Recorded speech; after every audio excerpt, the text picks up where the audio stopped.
Pemerintah daerah Kota Sukabumi melalui Sukabumi Creative Hub terus melakukan upaya untuk meningkatkan ekonomi kreatif yang ada di Kota Sukabumi. Dengan diluncurkannya berbagai program yang ada dari wadah pemuda dan pelaku usaha ekonomi kreatif di Kota Sukabumi tersebut diharapkan mampu menciptakan kanal-kanal ekonomi kreatif baru di era digitalisasi saat ini. Wildan Septian, Divisi Program dan Kerjasama pada Sukabumi Creative Hub mengatakan saat ini pengembangan sumber daya pelaku ekonomi kreatif di Kota Sukabumi tidak terlepas dari pemanfaatan perkembangan teknologi digital. Dirinya juga menyebutkan terdapat berbagai program yang telah diluncurkan oleh Sukabumi Creative Hub untuk mengembangkan pelaku ekonomi kreatif di Kota Sukabumi.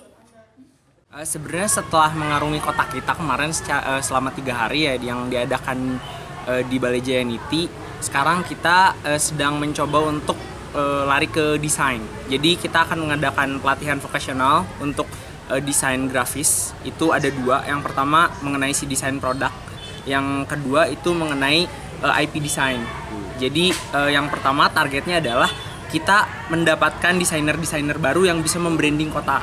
Jadi nanti mungkin secara keseluruhan harapannya si UMKM akan terbantu dengan adanya banyak yang ikut pelatihan ini gitu. Jadi nanti teman-teman yang punya kemampuan desain produk itu bisa mengabdi di Sukabumi gitu. Terus nambah lagi kan jadi orang-orang di desain. Dari Kota Sukabumi, Sofwan Zulfikar dan tim liputan MKS TV melaporkan.